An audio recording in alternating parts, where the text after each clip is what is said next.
Bismillahirrahmanirrahim. Assalamualaikum warahmatullahi wabarakatuh. Innal hamdalillah nahmaduhu wa nasta'inuhu wa nastaghfiruh wa natubu ilaih wa na'udzu billahi min syururi anfusina wa min sayyiati a'malina man yahdihillahu fala mudhillalah wa man yudlil fala hadiyalah. Asyhadu an la ilaha illallah wahdahu la syarika lah wa asyhadu anna Muhammadan abduhu wa rasuluh. Allahumma salli wa sallim wa zid wa barik ala nabiyina Muhammad wa ala alihi wa ashabihi wa man tabi'ahum bi ihsanin ila yaumiddin wa sallama tasliman katsira amma ba'd. Ayyuhal ikhwah min safi tsamin al-mutawassit al-alif, kaifa halukum? Mudah-mudahan semuanya dalam keadaan sehat walafiat, dijaga dan dilindungi oleh Allah Subhanahu wa ta'ala. Alhamdulillah, pada kesempatan hari ini, hari Senin, tanggal 10 Agustus 2020, Allah masih berikan kepada kita nikmat bisa belajar menuntut ilmu agama yang kita semua sudah mengetahui tentang keutamaan menuntut ilmu, keutamaan belajar. Pada kesempatan pagi hari ini, kita akan lanjutkan materi pelajaran akidah dari buku Aqidah Akhlak kelas 8 cetakan Dar Syafi'i, dan kita sudah menyelesaikan bab 1 dan bab kedua. Bab 1 menjelaskan tentang iman kepada kitab-kitab Allah Azza wa Jal. Kemudian bab kedua menjelaskan tentang Al-Quran, keistimewaannya dan kewajiban seorang muslim terhadap Al-Quran. Kemudian pada hari ini kita akan masuk kepada bab ketiga, yaitu dengan tema penyimpangan kitab-kitab terdahulu dan manfaat beriman kepada kitab-kitab Allah Azza wa Jal. Dan di sini ada dua pokok pembahasan. Yang pertama adalah penyimpangan kitab-kitab terdahulu, dan yang kedua hikmah iman kepada kitab-kitab Allah Subhanahu wa ta'ala. Silakan dipersiapkan bukunya, buku paket serta buku tulis dan juga alat tulis yang dibutuhkan. Lihat buku paket halaman 21. Poin yang pertama, pokok pembahasan yang pertama adalah penyimpangan kitab-kitab terdahulu. Silakan dibuka bukunya. Nah, orang-orang Yahudi dan orang-orang Nasrani yang hidup sekarang meyakini keaslian kitab suci masing-masing. Orang Yahudi yakin bahwa Taurat yang ada di tangan mereka adalah yang turunkan kepada Nabi Musa. Orang Nasrani juga demikian, meyakini bahwa Injil yang mereka pegang adalah diturunkan kepada Nabi Isa. Namun benarkah keyakinan mereka ini? Dan apakah Taurat serta Injil yang ada saat ini merupakan kitab Allah yang wajib kita imani atau tidak?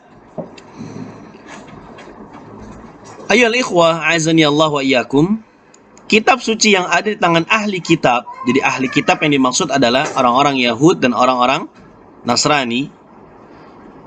Yang ada saat ini bukanlah kitab suci yang Allah turunkan kepada nabinya. Taurat yang ada Taurat yang ada sekarang bukanlah Taurat yang dahulu diturunkan kepada Nabi Musa. Ingat ya, Taurat yang sekarang bukan Taurat yang dulu diturunkan kepada Nabi Musa. Juga kitab Injil yang ada sekarang bukanlah Injil yang diturunkan kepada Nabi Isa alaihissalam. Ya. Hal itu karena kaum Yahudi dan Nasrani telah mengubah isi dan kandungan dari kedua kitab tersebut. Dirubah sama mereka. Waliyadzubillah. Ya. yang ada saat ini. Dengan begitu Taurat dan Injil yang ada saat ini bukanlah kitab suci yang kita diperintahkan untuk mengimani semua isi sebagai kalamullah. Nah, benar Allah menurunkan kitab Taurat kepada Nabi Musa. Allah menurunkan kitab Injil kepada Nabi Isa. Itu dulu. Namun yang sekarang isinya sudah dirubah oleh mereka. Ya sehingga bukan kebenaran lagi isinya, tidak bisa dipegang karena sudah diubah oleh mereka. Maka Allah turunkan Al-Quran kepada Nabi Muhammad SAW. Nah, inilah yang wajib kita imani. Ini yang wajib kita imani. Kitab-kitab terdahulu itu terhapus dengan adanya Al-Quranul Karim.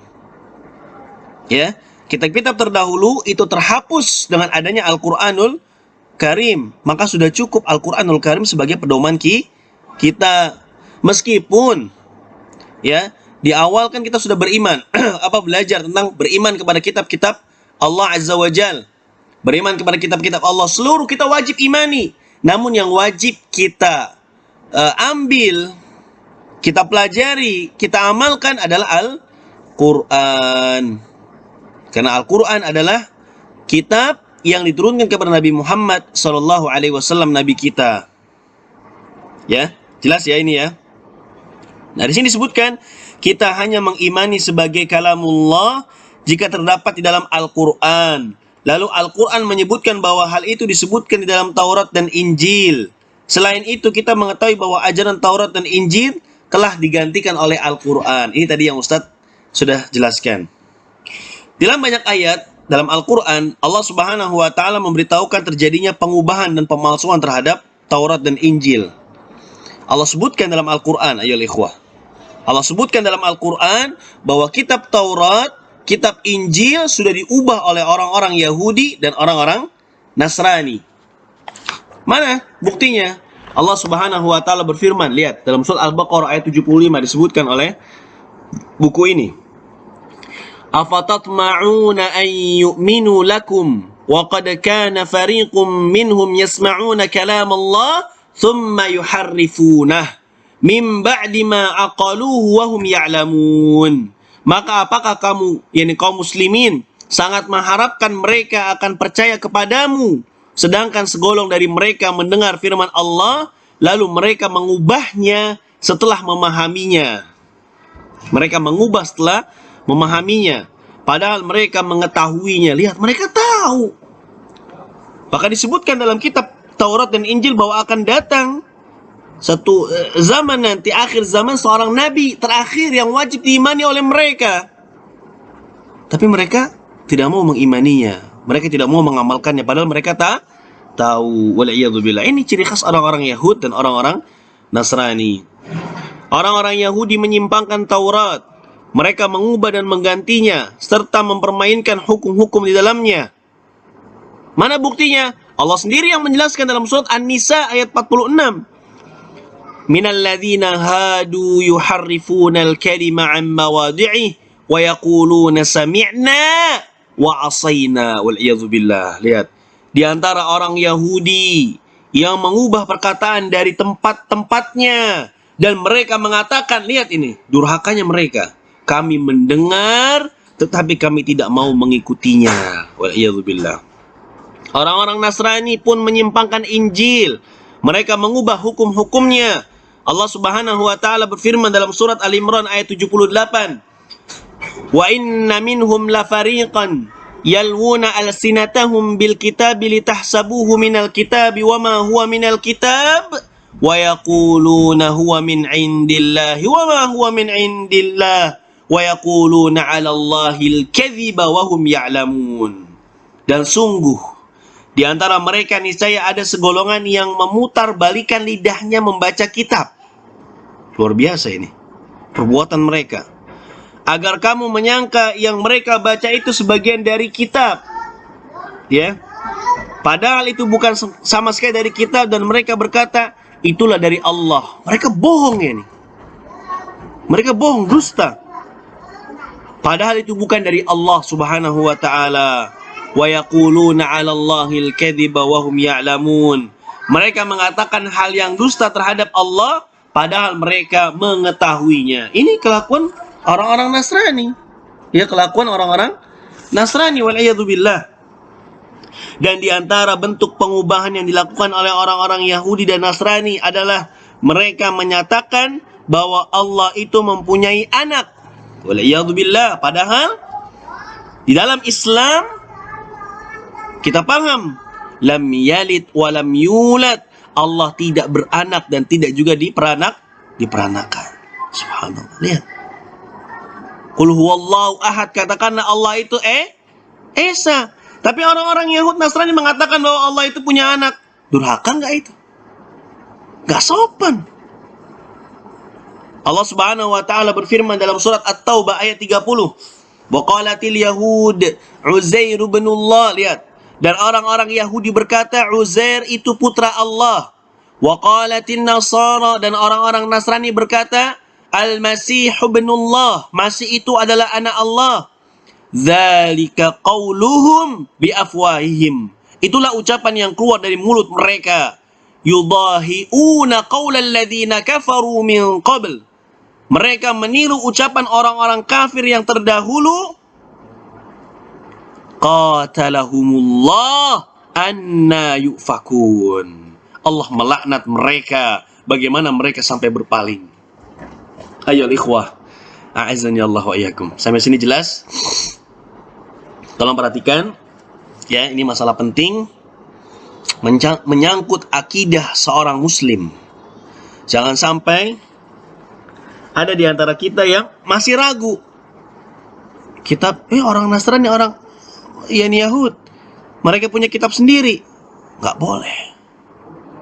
Ya, kita menyatakan demikian. Mereka wajib mengikuti apa yang dibawa oleh Nabi Muhammad sallallahu alaihi wasallam. Pedomannya adalah Al-Quranul Karim. Itu kitab yang wajib diimani dan wajib diamalkan. Kemudian orang-orang Nasrani mengubah Injil dengan mengatakan bahwa Nabi Isa adalah Tuhan. Lihat, Nabi Isa Tuhan. Waliyahbillah. Padahal kita meyakini bahwa Nabi Isa itu siapa? Nabi. Utusan Allah Azza wa Jal. Hamba dan utusan Allah. Dan itu yang menyatakan siapa? Nabi Isa sendiri. Ya, kita lihat di sini dalam surat Al-Maidah ayat 72 sampai 73. Laqad kafara alladziina qalu innallaha huwal masih ibnu Maryam. Sungguh telah kafir orang-orang yang berkata sesungguhnya Allah itu dialah Al-Masih putra Maryam. Wa qala al-Masih, lihat ini. Padahal Nabi Isa sendiri mengatakan, ya Bani Israel, wahai Bani Israel, u'budullaha rabbi wa rabbakum. Sembahlah Allah. Dialah Tuhanku dan Tuhan kalian. Nabi Isa sendiri mengatakan demikian. Kok bisa mereka mengatakan bahwa Isa itu adalah Tuhan? Wal'iyadzubillah. Innahu man yushrik billah faqad harramallahu alaihi al-jannah wa ma'wahun nar. Barang siapa yang berbuat syirik kepada Allah Azza wa Jalla, maka Allah akan haramkan baginya surga dan tempatnya adalah neraka. Wal'iyadzubillah. Wa ma lidh-dhalimina min ansar. Dan tidak ada penolong sedikit pun bagi orang-orang yang zalim. Lalu Allah sebutkan lagi, ya, orang-orang kafir yang mengatakan laqad kafara alladziina qalu innallaha tsalitsu tsalatsah. Sungguh telah kafir, ya, orang-orang yang mengatakan bahwa Allah adalah salah satu dari yang tiga. Wa ma min ilahin ilahu wahid. Padahal sekali-kali tidak ada ilah yang berhak disembah selain Allah. Wa in lam yantahu amma yaqulun. Lihat, jika mereka tidak berhenti dari apa yang mereka katakan itu, bahwa Isa adalah Tuhan, bahwa Allah adalah yakni salah satu dari yang tiga.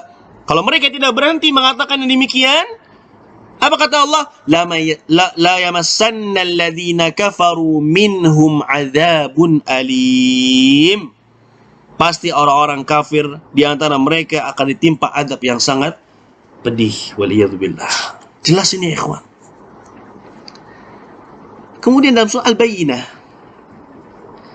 ya, yang menjelaskan bahwa orang-orang kufar dari kalangan Yahud dan Nasrani fi nari jahannam, di neraka jahannam, karena mereka telah mendustakan ayat-ayat Allah Azza wa Jal, tidak mau mengikuti syariat Nabi Muhammad sallallahu alaihi wasallam.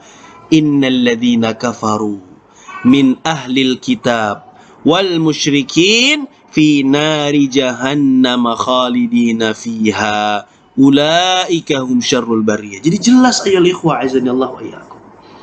Inilah Islam. Islam itu berdasarkan apa yang Allah firmankan.